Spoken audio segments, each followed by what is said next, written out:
So hello everybody. Today I am going to present a video on subject chemistry and the topic is redox reaction. So basically in this chapter we will cover how to balance the redox reaction. So first let me introduce myself. So my name is Soham Jayanshi. I am now recently studying in Matrix Science Academy and I am guided by our chemistry sir, Mr. Seturaj Mishra. So let's begin the video. So in this video, we are going to cover the main topic, how to balance a redox reaction. So balancing of redox reaction mainly happens in two types. The one is oxidation number method and the ion electron method. So in oxidation number method, first the main 3 points are that we first determine the oxidation number of the atoms.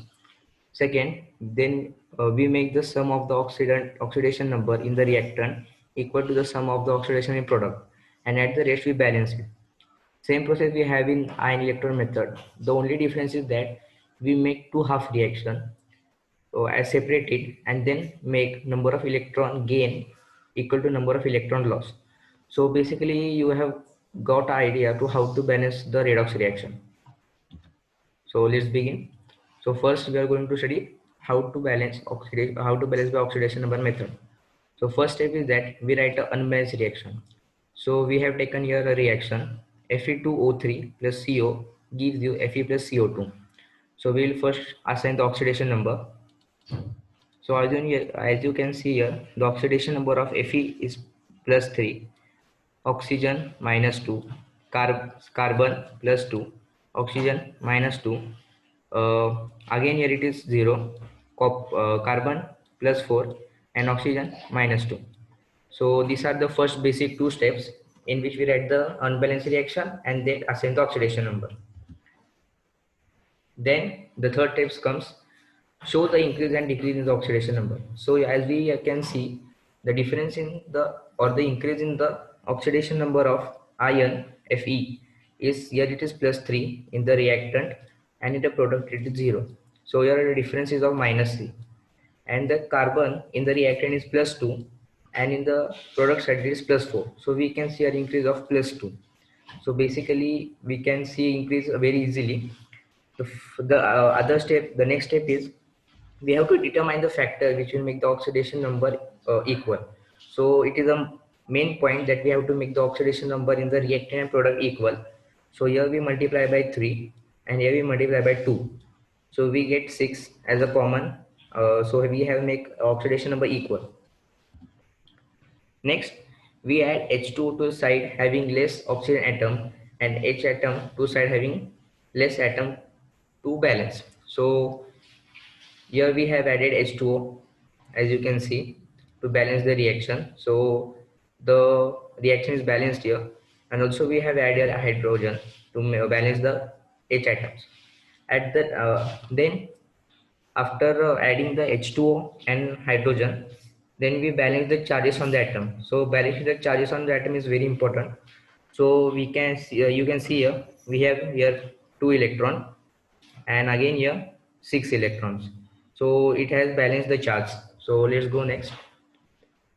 So the next step comes, if the reaction occurs in the basic medium, then we add OH minus ions equal to H plus ions. So we have added here, we have not added here OH ions, and it is already balanced.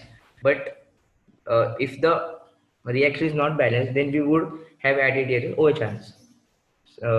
Next step, check whether the number of atoms and charges are balanced or not.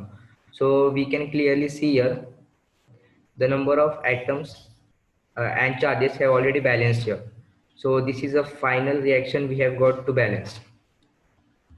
So this is a final reaction we have balanced. So this is how we have studied that how to balance a redox reaction by oxidation number method. Now we will study how to balance a redox reaction by ion electron method. So in ion electron method, we follow the same steps. We first write the unbalanced reaction. So here we have taken H2O2 plus ClO4 minus gives you O2 plus ClO4. The next step, assign the oxidation number of the atoms. So it is the same as the oxidation number method. So hydrogen oxidation number +1, oxygen -1, chlorine +7, oxygen here -2. In the product side, oxygen 0, chlorine +3, and oxygen -2. So these are the first two steps in ion electron method. So the next step in the ion electron method is that identify the redox couple. As I have told you in the second slide that we have to make out the two half reactions. So we have here two half reactions. So these are also known as redox couple. Next step is that balance the number of H hydrogen and oxygen atom on both sides. So as you can see here, we have balance here the hydrogen and the oxygen in the both the redox couples. So we will go to the next step is that as it is a basic medium, so we can see it is a basic medium. We add OH ions to balance the charge. The same process we are following as that of the oxidation number method. So we have added here OH ions to balance. Now we balance the charge in the reaction. So you can have a doubt that we are balancing by both OH and electrons. So the name itself tells you ion means OH ions and electron means this electron. So we first balance this both. So it is called as ion electron method. So you can see here we have balanced both electron by your electron and here by OH ion. Now we make the number of electrons gain equivalent to number of electron loss. So here you can see we have made the electron gain equivalent to electron loss. So here 2 electrons gain, 4 electron loss, 4 electron gain, and here 4 electron loss. So basically this is the main step, and this is the very main step we have to follow in electron method. Next we can see that we add the two half reaction. So in the beginning we have we have bifurcated the two redox couple. So at last we have to balance them, their charge, then ion, and at last we have to add them. So you will get such a big reaction, but at last you can simplify it as this one. So this is our balance reaction. So you can see it is 2H2O2 plus ClO4 gives you 2O2 plus ClO2 plus 2H2O. Therefore this reaction is balanced now. Now we will go to next slide. The next we study is about the Daniell cell. So in Daniell cell we can particularly see there is a voltmeter, zinc which acts as an anode, copper which acts as a cathode, and here zinc salt solution and copper salt solution. And this tube, it is known as a salt bridge, which has gels of chlorine and potassium. So we will study it in detail. So as I told you, the Daniell cell contains the main parts such as the zinc electrode which acts as an anode, copper electrode which acts as an cathode, a salt bridge, voltmeter, zinc salt solution, and copper salt solution. So you must not have got an idea about the salt bridge. So we will first take a knowledge about what is meant by salt bridge. So what is meant by salt bridge? So salt bridge, it maintains the electric neutrality in the two compartments by allowing the movements of ions towards anodic compartment and cation towards the cathodic compartment. So basically this tube helps us to maintain the neutrality of the ions and cations. So it is a glass tube having potassium chloride or ammonium nitrate in a gelatin formula. The word here gelatin means gel. It means a gel. So the gelatin allows ionic movement but prevents any kind of mixing. So it does not give any mixing of gases or any other thing. In this case of potassium chloride or ammonia chloride nitrate, the ionic modalities of cations and anions are the same. So I think you have got a basic idea what is meant by salt bridge. The only thing you have to remember that it maintains the electrical neutral in the two compartments which we have taken. So let's study detail about the Daniell cell. So what happens in Daniel cell? So we have typically like zinc as anode and copper as cathode, and both the rods have been dipped in salt solution, and it is joined by uh, wires with an connected to voltmeter. So basically, when the switch is on, when the switch key is on, the circuit gets completed, and the electrons flow from zinc anode like this to the copper cathode electron. This is the electron flow. So we can see there are two types of flow. The one which takes part to this rod via the wires, and the second one to the salt bridge, as you can see.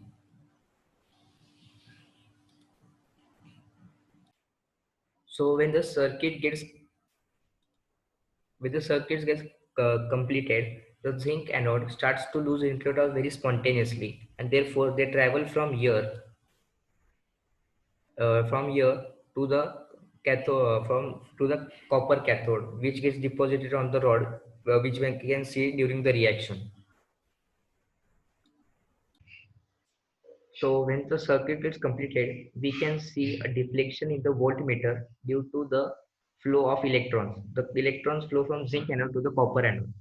Also, we can conclude that the magnitude and the direction of the electrode potential depends upon the nature of the metal and ions. So, what type of metal we take and what ions we take, that mainly tells us about what is the direction and the magnitude of the ions and the electron. So basically, this is the Daniell cell. The potential developed during this process is known as electrode potential.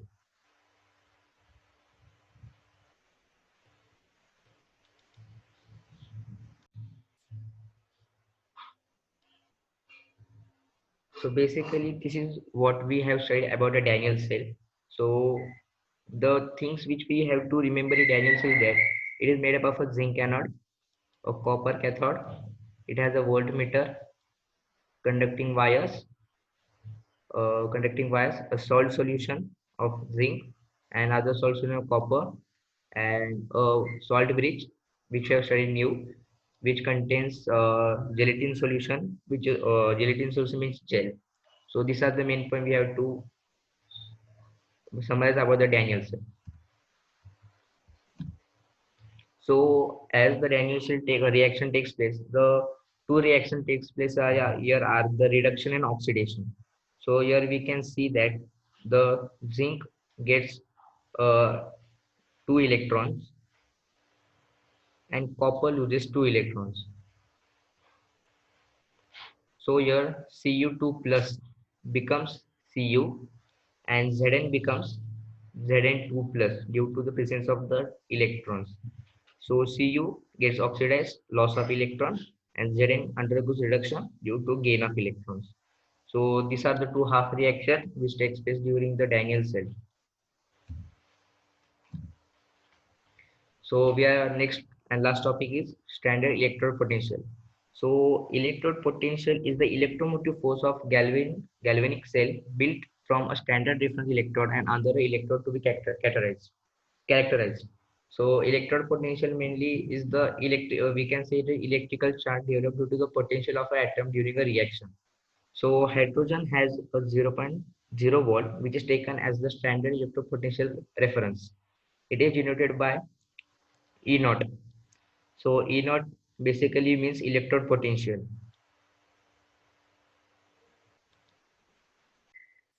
So electrode potential. So electrode potential here can be of any value. It can be positive or it can be negative, or also it can be zero, as hydrogen has its value zero. So as we have learned now about the standard electrode potential, now we will learn about the significance of the standard electrode potential. So now we will study the significance of standard of electrode potential. So basically the sign, the plus or the minus. So this sign indicates that a tendency of the active species. So basically if we get to see a sign such as plus or minus, So we come to know that how much active the species is in the reaction. So the negative sign in the electrode means negative electrode potential indicates strong reductance. So when we get a negative value of any element of electrode, so we can conclude that the element or that atom is a strong reducing agent.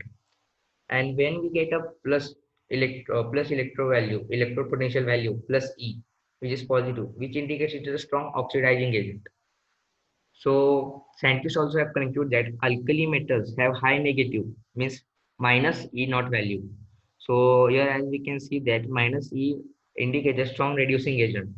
So from here we can conclude that alkali metals have high negative values, so we show that they are a strongly reducing agent.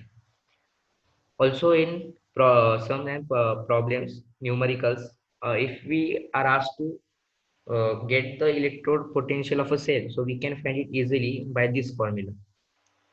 So according to this formula, what does it say? That electrode potential in a cell is equal to electrode potential of cathode plus electrode potential of anode. So adding this, we get the electrode potential of the cell. So here the values can be plus or minus and minus or plus. So we get the overall electrode potential of the cell. So here are some elements which have the electrode potential. So here you can see strontium, which has plus your electron, so which has its electrode value minus 4.101, so which is negative value. So as I have told you, negative value which indicates a strong reducing agent, and plus means strong oxidizing agent. So these are the two main points we have to remember about the electrode potential. So next is calcium, which has minus 3.8 electrode potential. Pr, which has minus 3.1 electrode potential, and lithium, which has minus 3.0401. So as you can see, this all atoms and elements are strongly reducing agent as their value is minus. So the more the negative value you have, it becomes uh, more strong reducing agent. So we come at the last slide. So if you have liked my the video presentation, please comment on it. Thank you.